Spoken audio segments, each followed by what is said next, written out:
In most of the presentations of this playlist, we've been looking at some rather interesting features that we can lay on top of a third-party web application through JavaScript code in the form of a user script.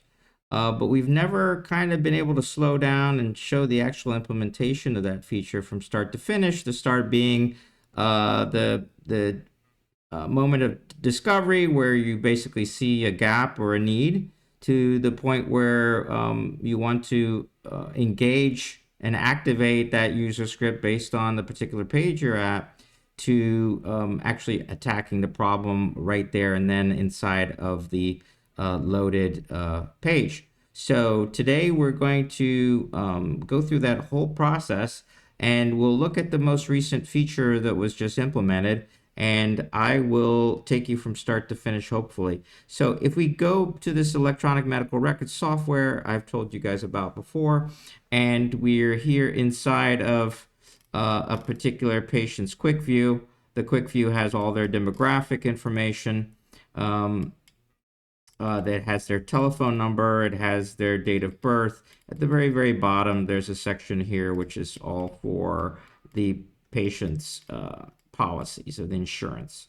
And the problem that we saw was if you go ahead inside of this policy, whether you're creating it for the first time or opening it up, is that the referring provider and primary care provider are not configured automatically. This makes a lot of sense when you have 50 providers at your office. Some are therapists, some are nurses, some are doctors of a giant group. Maybe you're a hospital setting. But in this particular physician's case, it's a single physician practice. There is really no need to be setting this all the time. It should always be the same particular provider. Here are what the steps look like to do this. So you see here that there's a choose view on both of these. Very, very similar. If I choose this one, it's going to ask me, what do I want to do here? Well, let's find the referring provider. I can do it by name by starting to type in the name and hit find. And then there's a bunch of options here, and then I go ahead and hit the select. Once I hit the select, it prints here very nicely. And on top of that, we'll see if we inspect the JavaScript code right in here, that there is a hidden field here. You can see that the type is hidden. It's an input, and it holds now the value, this special 125 identifier for the single practitioner at the practice. Conversely, if we look at the one right below it, now this one is the primary care provider one. If we go ahead and open that one up, look in here, we see that there is a similar field here, but in this case, the input field has a value of nil. So it hasn't yet been set, but yet it has the same look and feel. But sure enough, as soon as we go ahead and repeat the process, it populates there. What's going on behind the covers is that there is an AJAX request going up to the server saying, do a search for me based on these first three letters of the name, give me back the information I need, and then we populate it. But as you can guess, this isn't going to change from policy to policy. It's always going to be the exact same response we need. So we're going to generalize this across both of these, both in terms of the flow, but also in how to navigate the HTML to get where we want to be. The HTML looks as follows, and I tried to compress both of these here very nicely. They look like this. Very similar. So here's the one for the referring provider, and you can kind of get a sense that it's very similar to this one over here for the primary care provider. And it's calling this magical choose referring provider method. I don't want to get down into the weeds, but that's what happens when you click on that link that you see right in here. So from there, what we're interested in doing is, first step is to detect that we're on the correct page. So we're going to create what I call a cleaner, which is just simply a JavaScript function that's going to handle this particular functionality that's in the web app. And we're going to make sure that it only starts engaging code if we've sensed that we're on that particular page. Well, where do we find that information about the page? I'm going to go ahead back to this inspector here inside of Google Chrome, and I'll show you how to get there if you've never done so. So inside of Google Chrome, you can right click and anywhere on the page and then go to inspect. And once you're in the inspect mode, I can go ahead and we're inside, remember, this update the insurance, but we can kind of figure out what's very specific about this insurance page and make sure that we sense it when we're doing this work. So I'm going to just go ahead up to the top, and I'm going to look here for something that's going to indicate what this is about. Here we find that the form contains an action of patient insurance.esp. We could probably go ahead and sense this, but the problem is that this isn't going to be so fast. The fastest way we can do this inside of the code is going to be to look for a CSS class or a CSS identifier on that node, and we're going to write our code around that node. So if we look a little bit more here, we see that there is indeed something here. Here we go. So right above it, we have a body, and this body has client patient insurance underscore ESP. So let's go ahead now and try to create the beginnings of this. So let's open up our IDE and the file that we're using to create and add to our Userscript. And we find a section that makes a lot of sense.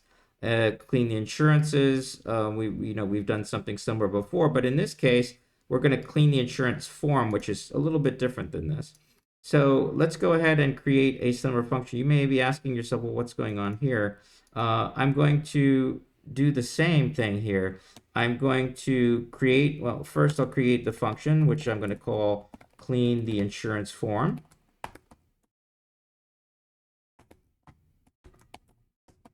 All right. And there's my function. It's not doing anything exciting. I'm going to put my code in here at some point to be done. And the next thing I want to do is turn this instead into what they call a self-invoking function.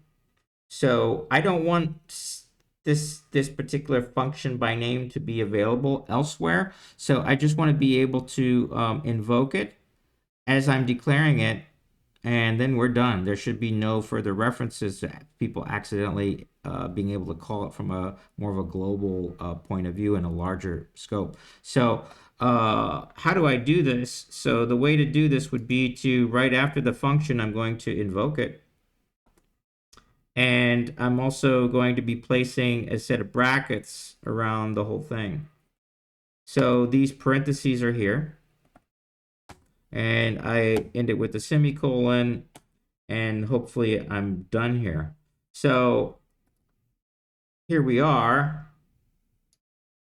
We've got clean the insurance form, and all we're doing is waiting for something exciting to happen inside of here. So let's go ahead and do something there. So my condition for this code executing is going to be the following. Am I creating or editing insurance?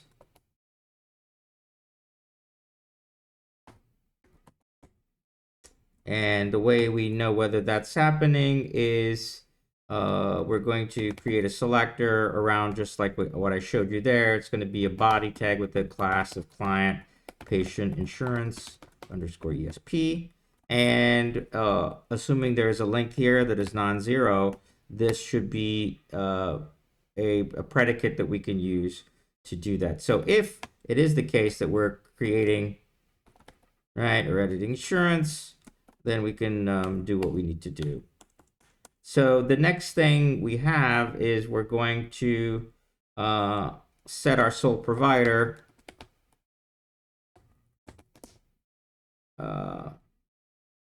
as that. And in order to do that, we're going to have to create a function. And let's do that right up at the top here. So we're going to create this, set the sole provider. And then what has to happen in here? The sole provider is going to have to do something a little bit creative here. We're going to have to look back at our HTML and see where are the fields that we need. We need to find where the value field is that I showed you for the provider input.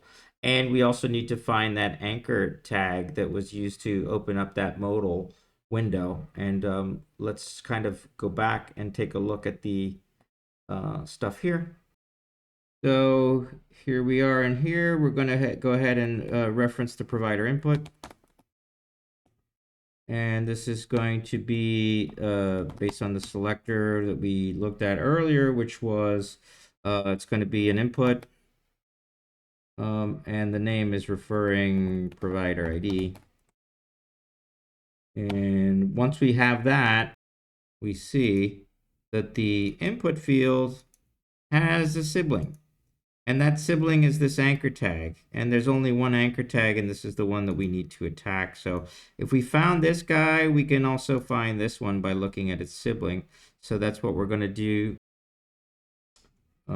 Here's the input, and adjacently is this anchor tag.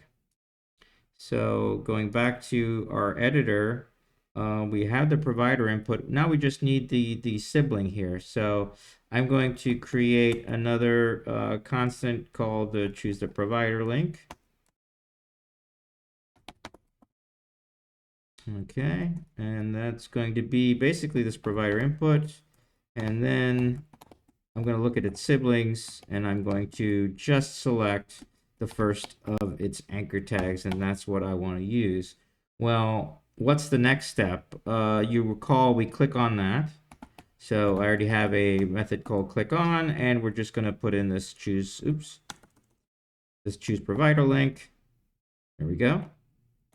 And the last step we're going to do is we're going to set this provider by name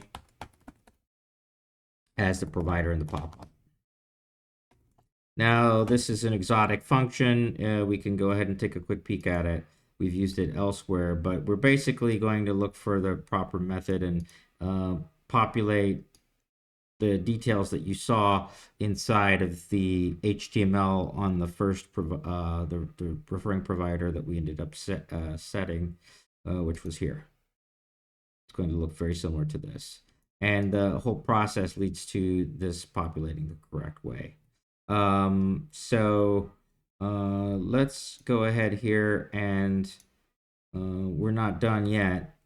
We've been able to do this for a particular field, the first one, but not for the second one yet.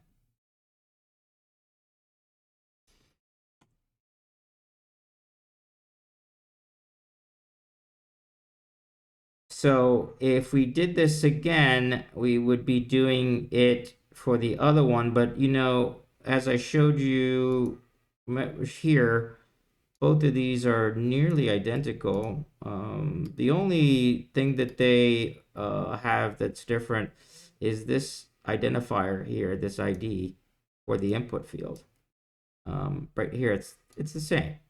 So this is looking more and more like a need to basically reuse code.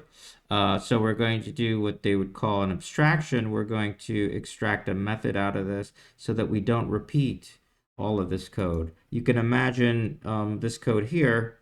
I could do it again, right? I could just say set sole provider, and then I could do it yet again, and then say one is for the referring, and this one over here is instead for the primary care. But it's the same thing, and the only difference is this bit here, which would instead be changing to primary care. provider. We don't want all this. This is all repeat code here. This is doing the same thing. So instead, what we want to do is do a little abstraction here. And up here, we're going to basically make this reusable, this method.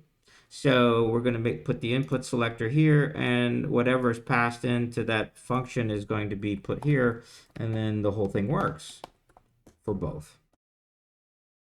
So now we're cooking. So the next thing we could do is we're going to say set the sole provider. For our first invocation, it's going to be the same. It's going to be the input of the one called referring provider ID. And that'll take care of the first one. And the second one is going to be instead the one that was called, had the identifier called primary care provider ID. And then it looks like we're almost done here. But there is another trick, which is to not have, it's sort of like a Boy Scout rule. We don't want to accidentally leave this dirtier than we found it. And we want to make sure that we're not interfering in the case that the user who's opening or creating this insurance has taken care of this on their own. It doesn't make any sense, in other words, that we're going to set this provider if it's already been set. But whether it was set months ago and somebody's just opening this up to re-edit, or if the user is creating it right now and has already set it, it doesn't make any sense. So we need to put some kind of guard in here to make sure that if the value is already set, we don't engage this code. So let's go ahead and take a peek at, again, the HTML. And you'll see here that in the case, this one that's the primary care provider, right? This one has an input that has a value of nil. But the one right above it that we did as a test setting for, this one, however, has an actual value that's been set. So all that we need to do is put up a guard that says that the value inside of this input is already there, then don't do any of these steps again. So that's what we're going to add now to the code. Let's go ahead back to our feature that we're implementing, and we're just going to wrap this guy in a test. So the test is going to be up here. We're going to say, hey, oops, excuse me, is the provider already set? And this is going to be found by taking that provider input that we looked at and the attribute. We're going to pull the attribute of value.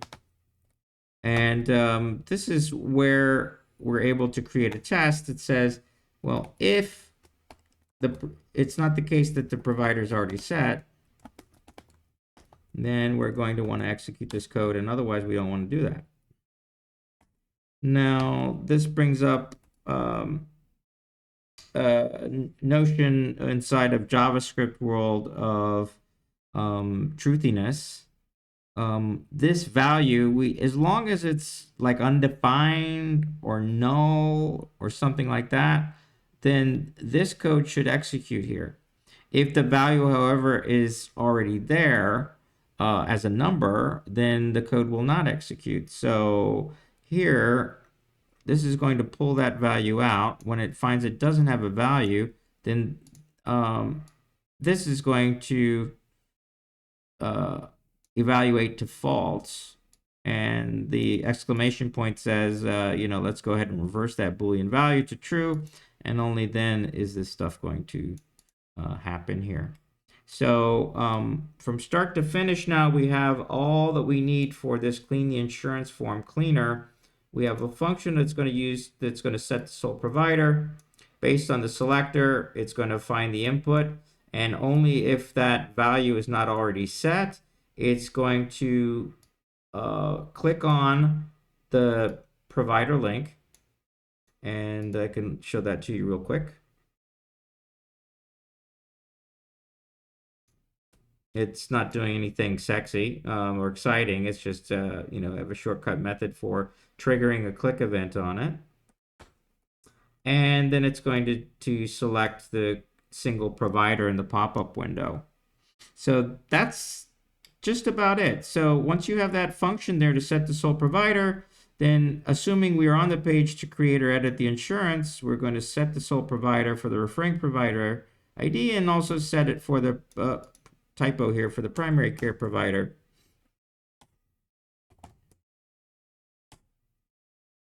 It's like my, you know, typing was wonderful here. And that's it. Let's go ahead now and just try to execute this code and see if it, you know, fails in a giant cloud of steam, or if this does what we think it's going to. I'm going to go now over to the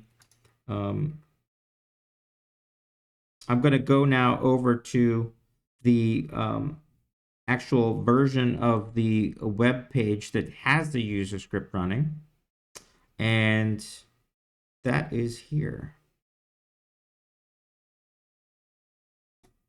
Okay, so let's load it up.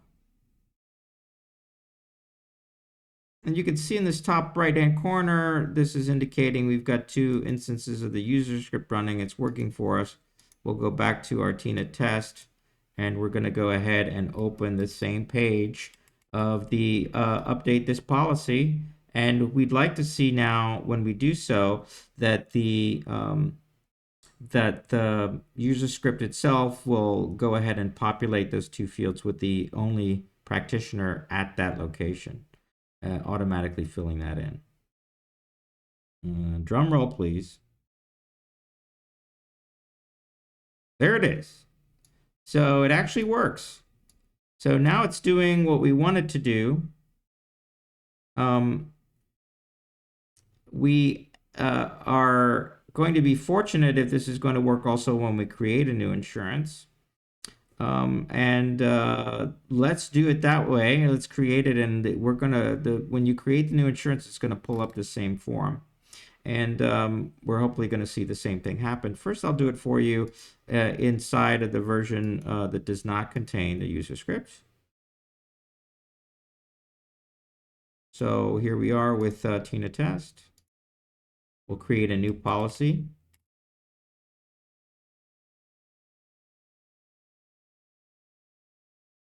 Secondary policy.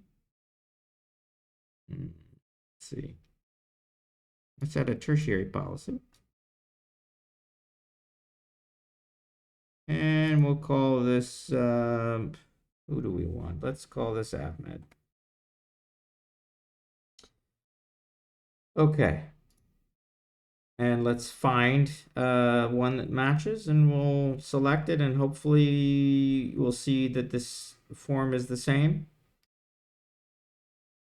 And this value itself is not chosen for either of those. So you can see here when you're creating a new policy, the referring provider and primary care are showing up not working. This again is with the red banner, meaning we're at the version of the software that does not contain the user script running.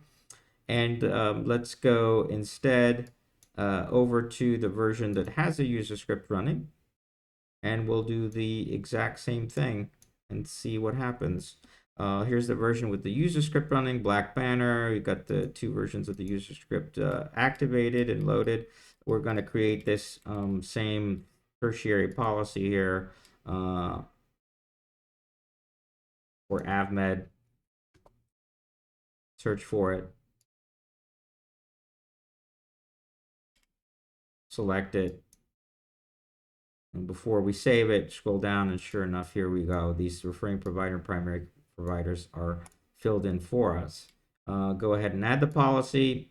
Now that we've added the policy, we want to make sure that now that it's persisted, that sure enough it's there.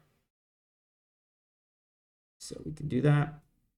Go ahead and look at this Ahmed, open it up. Oh, I can actually see from here that the referring provider and the PCP have been nicely saved. So that's it.